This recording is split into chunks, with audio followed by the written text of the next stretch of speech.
मेरी मां बहनों, ये लाडली बहन योजना आपकी तरक्की के लिए नहीं है, क्योंकि 1250 रुपए में आपकी तरक्की नहीं हो रही है।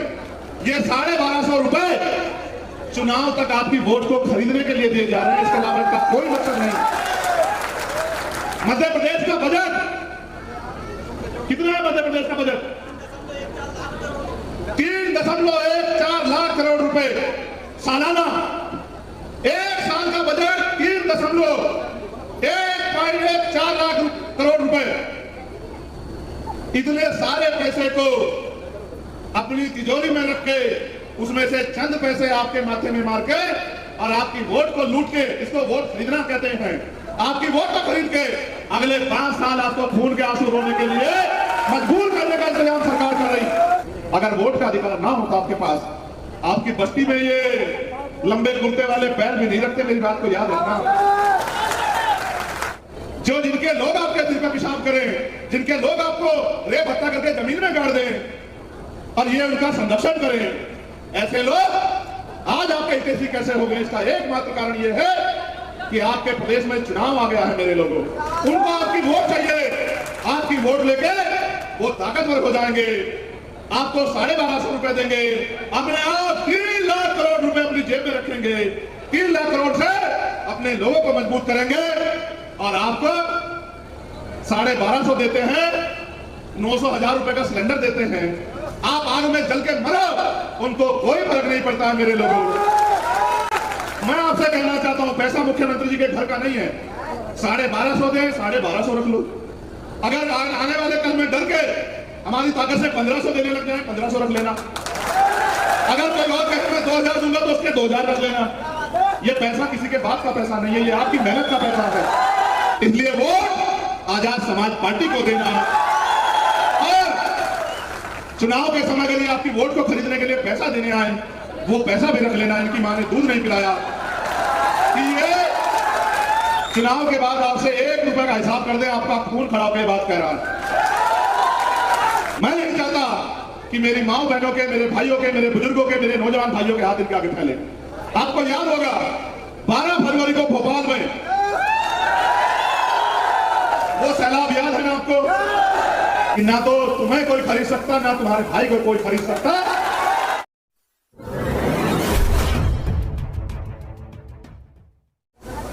कि प्रधान से लेके प्रधानमंत्री और चपरासी से लेके IAS IPS बनने का अधिकार भी महिला को अगर मिला तो वो इसी संविधान की वजह से मिला। आज अगर पुरुषों के साथ हमारी 2 माएं भी मंच पे बैठी हैं, ये बाबा साहब अम्बेडकर के 4 बच्चों की कुर्बानियां और हमारे महापुरुषों के संघर्ष, उनके बलिदान की वजह से जो संविधान रूपी फल हमें मिला, ये उसकी वजह से बैठी। जिनको उजाले में निकलने का अधिकार भी नहीं था, उनको मालिक बनाने का अधिकार, उनको आजादी से जीने का अधिकार भारतीय संविधान ने दिया। आज संविधान पे खतरा मंडरा रहा है। खतरा इसलिए क्योंकि आज जो केंद्र की सत्ता में सरकार है, और बुरा यह है कि मध्य प्रदेश में भी वो सरकार है, ये पूरी सरकार, इनका मुख्य संगठन RSS, इनकी विचारधारा हमेशा से संविधान के विरोध में रही। संविधान के लागू होने के 5 दिन बाद से ही इन्होंने ये कहना शुरू किया कि ये संविधान हमारा संविधान नहीं है। ये झंडा तिरंगा, जिस तिरंगे में भारतीय सेना का वो जवान जो शहीद होता है वो लिपट के आता है, इन्होंने ये कहा कि ये तिरंगा हमारा झंडा नहीं है। आज ये लोग बड़ी सत्ता में हैं, यानी कि बहुत ताकतवर हैं, केंद्र में भी सत्ता में है, स्टेटों में भी सत्ता में है। दबी दबी आवाज में इनके नेता, इनके धर्मगुरु, इनके अधिकारी कर्मचारी, इनके मंत्री संतरी, और अभी कुछ दिन पहले जब हम लोग आजादी का दिवस मना रहे थे, प्रधानमंत्री के आर्थिक सलाहकार समिति के अध्यक्ष ये कहते हैं कि भारतीय संविधान को बदल देना चाहिए। इस बात को इस तरह समझो कि जिस तरह से भीम आर्मी के मुखिया के रूप में मैं हूं और भीम आर्मी के नेताओं के रूप में हमारे सभी सम्मानित नेता हैं, वो जो बात कहते हैं वो मुझसे पूछे बिना नहीं कहते, या वो बात कहते हैं जिनकी चर्चा हमारे संगठन में होती है। आर्थिक सलाहकार समिति के अध्यक्ष जो बात कर रहे हैं, हमें उस दिन का इंतजार नहीं करना चाहिए जब ये पूर्ण रूप से भारतीय संविधान को खत्म कर दे। हमें समझ जाना चाहिए कि कहीं ना कहीं ये पिछले दरवाजे से तैयारी कर रहे हैं कि भारतीय संविधान को बदल के भारत में मनुस्मृति नामक संविधान को लागू करना चाहते हैं। इसलिए जब हमने भीम आर्मी का निर्माण किया, इस शपथ के साथ किया था कि भीम आर्मी भारतीय संविधान का सुरक्षा कवच है। हम ये जानते थे कि जैसे जैसे आरएसएस के लोग सत्ता में आएंगे, ये भारतीय संविधान को कमजोर करने का प्रयास करेंगे, और जब से सत्ता में आए 2014 से केंद्र में, तब से षड्यंत्र कर रहे हैं। इसलिए आज हमने तय किया है कि गली गली, कस्बे कस्बे, मोहल्ले मोहल्ले, जिले जिले जाके जिनको संविधान की वजह से आजादी मिली, जिनको संविधान की वजह से अधिकार मिले, उन लोगों को जागरूक करके इकट्ठा करना है और इन लोगों को मुंह तोड़ जवाब देना है। संविधान विरोधी ताकतों को जमीन दल करना है। इसलिए क्योंकि आज जो अधिकार मिले हुए हैं, इनको खोना नहीं है मेरे साथियों। आज जो अवसर मिले हुए हैं, इनको खोना नहीं है मेरे साथियों। इसलिए हमें संविधान बचाओ यात्रा निकालनी पड़ रही है। अब दूसरी बात सरकार की है कि जब से भारत में लोकतंत्र आया, सरकारें बननी शुरू हुई। आप गौर करना, सरकार होती क्या है। जैसे आपने ये पगड़ी मेरे सर पे रख दी और एक समिति बना के अपनी रक्षा सुरक्षा, अपने अधिकारों की रक्षा सुरक्षा और अपनी तरक्की का फैसले मेरे हाथ में दिए, उसी तरह से हम लोग वोट देके एक समिति, एक सरकार चुनते हैं, जिस सरकार की जिम्मेदारी होती है कि वो प्रदेश में रहने वाले, अगर वो प्रदेश की सरकार है और अगर वो देश की सरकार है, तो देश में रहने वाले हर एक व्यक्ति के हितों की रक्षा करे, उनके अधिकारों की रक्षा करे, उनके रोजी रोटी, कपड़ा, मकान, उनकी अच्छी पढ़ाई, अच्छे इलाज और उनके ऊपर होने वाले अन्याय पे रोक लगाए।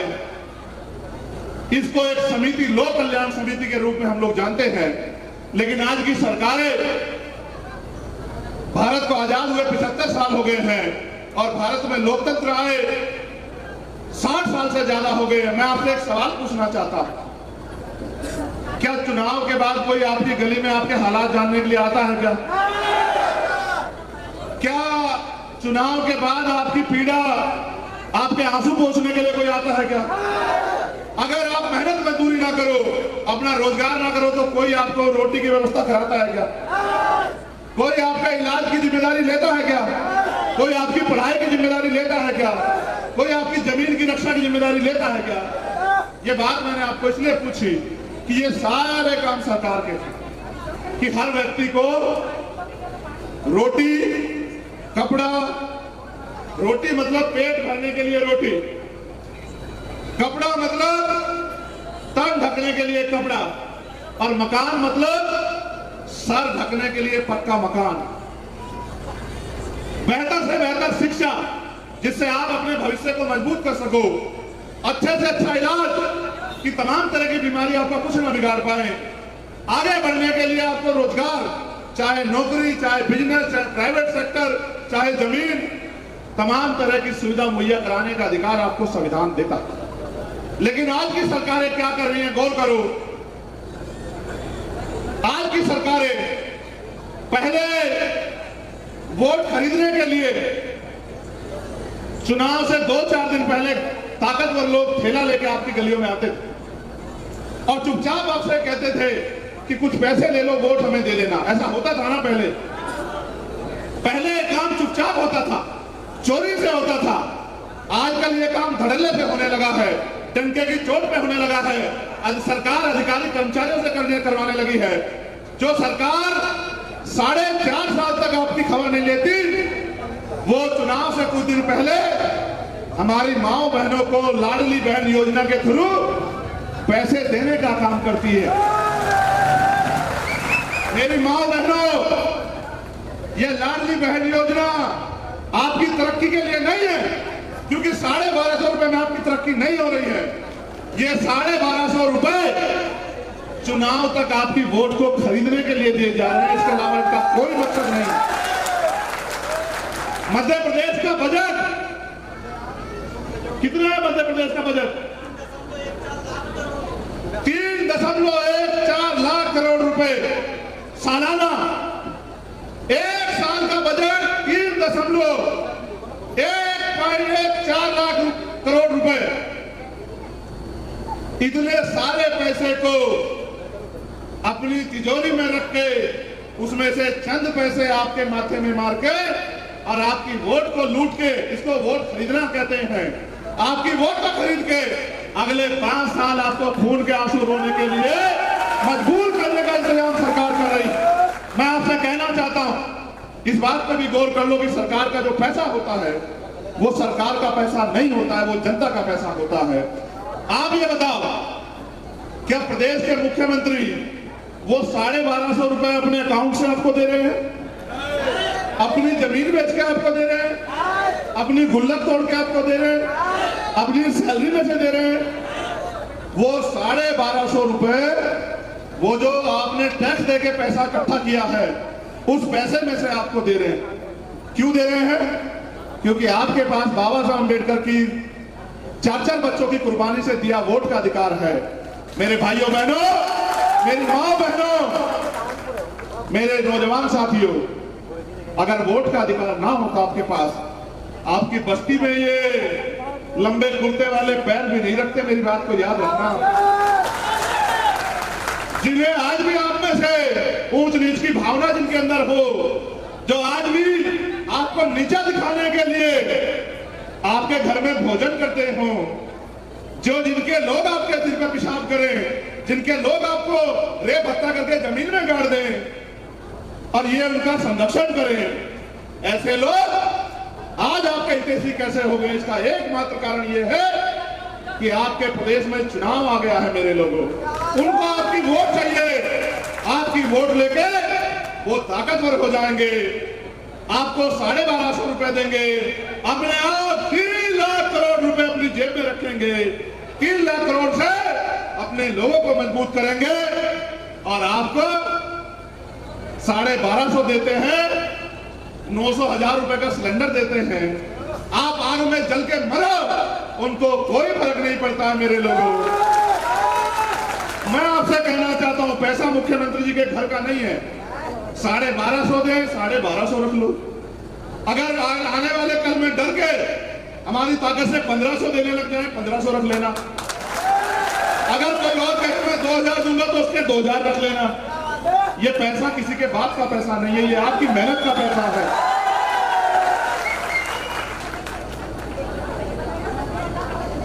पैसा ये देना दे तुम्हें तो पैसा इनका रख लेना, लेकिन अपनी चाबी इनके हाथ में मत देना। अपने झंडे को, अपने डंडे को, अपने नेता को मजबूत करके अपने भविष्य का फैसला उनके हाथ में देना। इसलिए वोट आजाद समाज पार्टी को देना और चुनाव के समय अगर ये आपकी वोट को खरीदने के लिए पैसा देने आए, वो पैसा भी रख लेना। इनकी मां ने दूध नहीं पिलाया कि ये चुनाव के बाद आपसे 1 रुपए का हिसाब कर दे, आपका खून खड़ा होकर बात कह रहा है।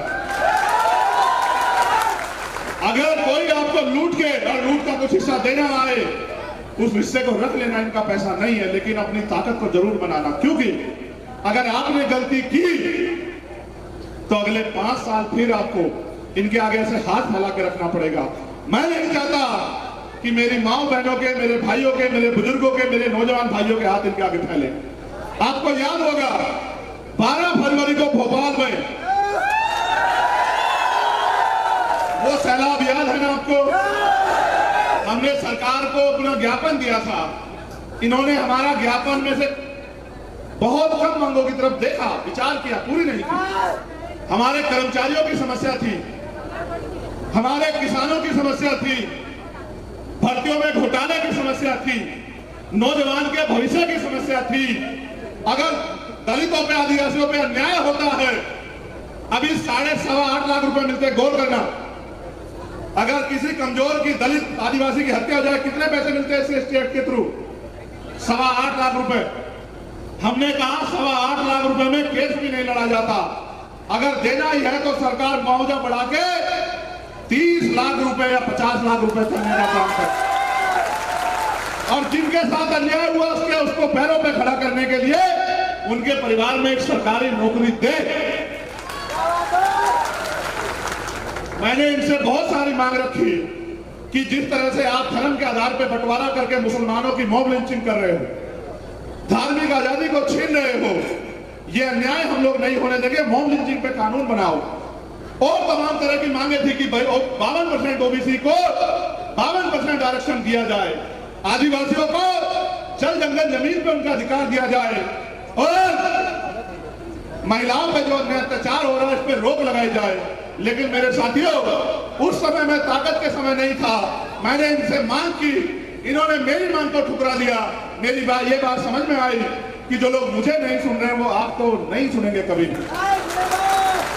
इसलिए मैं आपको ये कहना चाहता हूं मेरे भाइयों, जिनका दल नहीं होता उनका बल नहीं होता, और जिनके पास बल नहीं होता उनकी समस्याओं का हल नहीं होता। समस्या आपकी है, समाधान आपको करना है।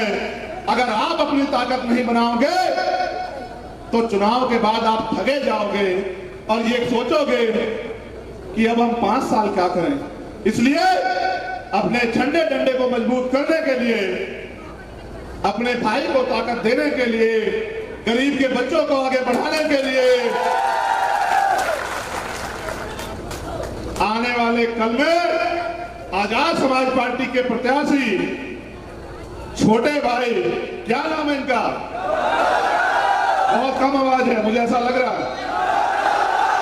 विनोद के हाथों को मजबूत करना, और इस बार एक गरीब के बेटे को चुन के विधानसभा में भेजना, तभी होगा बाबा साहब अम्बेडकर का सपना पूरा, तभी होगा मानवर काशीराम साहब का सपना पूरा, तभी होगा तात्या भील और भगवान बिरसा मुंडा का सपना पूरा, और तभी रक्षा सुरक्षा होगी मेरी माँ बहनों की, तभी नौजवानों को रोजगार मिलेगा। इसके लिए लड़ेगा ये, भर्तियों में घोटाला होगा उनकी गिरबान पकड़ेगा ये, मेरी आवाज बनेगा ये, आपका अधिकार आपका सम्मान बनेगा ये, और जहां आपकी तरफ पहुंच आएगी सीना तान करके आपका सुरक्षा कवच बनेगा ये। इसलिए मैं आपसे कहना चाहता हूं, किसी की बातों में मत आना।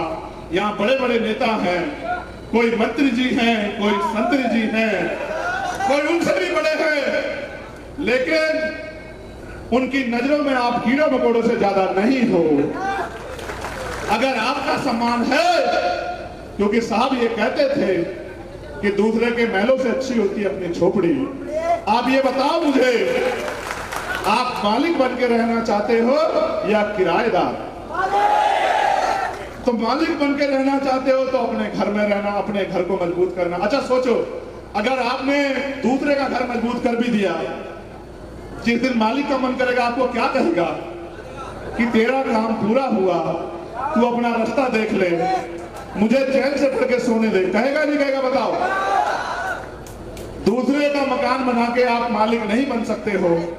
इसलिए अपने मकान, अपनी झोपड़ी को मजबूत करना, और अपने भाई विनोद को मजबूत करके मेरी ताकत को यहां बढ़ाने का काम करना। इतना जो संघर्ष हम लोगों ने किया, जो तमाम तरह की मुसीबतें झेली, जो तमाम तरह की समस्या का सामना किया, उस संघर्ष को बल देना और महापुरुषों के आंदोलन को आगे बढ़ाने के लिए हमें प्रेरित करना।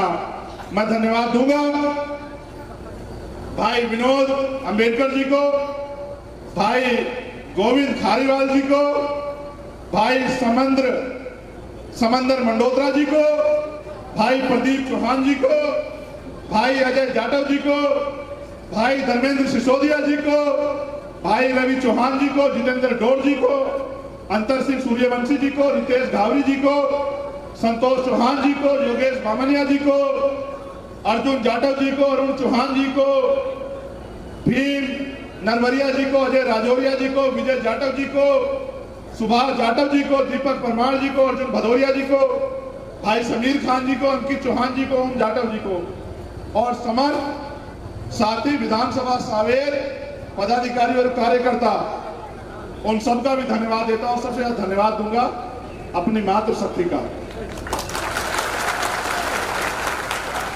मैंने परसों इनसे पूछा, देखो मेरा विश्वास कितना अटल है। मैंने परसों इनसे पूछा, इनका फोन आया, भैया इंदौर में बारिश बहुत हो रही है, भैया उज्जैन में बारिश बहुत हो रही है, कैसे होगी यात्रा। मैंने कहा भाई तुम सोच लो, मुझे तो आना ही है। फिर मैंने कल एक आंदोलन में मैं था, 25,000 घरों को वहां की भारतीय जनता पार्टी की सरकार बेघर करना चाहती है, 1 लाख लोग परेशान हो जाएंगे। ऐसी माएं बैठी थी, मैंने उनसे कहा माओ से कि माओ बहनों मुझे जाना है मध्य प्रदेश, मेरी कल यात्रा और सभा है, मैं किसी उद्योगपति का बेटा नहीं हूं। मेरे कार्यकर्ताओं ने, मेरे भाइयों ने अपनी मेहनत का एक पैसा जुटा के सभा और यात्रा की तैयारी की है। आप प्रार्थना करना कुदरत से कि बारिश ना हो, जो उनकी मेहनत का पैसा खराब ना हो, और जो उत्साह उनमें है उस उत्साह के साथ वो सभा करा पाए।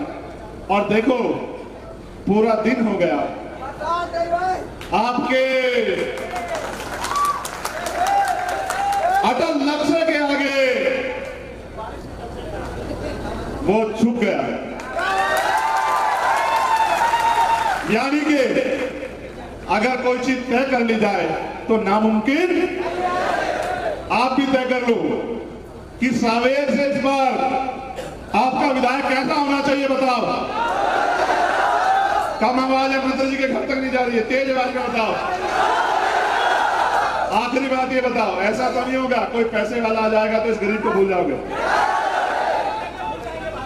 ले लेना पैसा, कोई फर्क नहीं पड़ता, कोई मेहनत की कमाई का नहीं दे रहा है तुम्हें।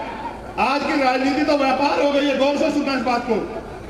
चुनाव से पहले पैसा खर्च करो, चुनाव में पैसा खर्च करो, जीतो, पैसा कमाओ, इससे तुम्हारा भला हुआ। अगर अमीर गरीबों का भला चाहते तो कोई गरीब नहीं रहता। मेरा जन्म तो उनमें हुआ जो पानी पी के शाम में अक्सर पेट पे हाथ फेर के सोचते हैं कि मेरा पेट भर गया, जो बहुत बीमार होने पे भी एक हरे पन्ने की पट्टी लेके अपने आप को सोचते हैं कि मैं ठीक हो जाऊंगा, और अगर जो मेहनत के लिए सुबह मजदूरी के लिए ना जाए, उनके बच्चे भूखे रह जाए। मैं उस समाज में पैदा हुआ हूं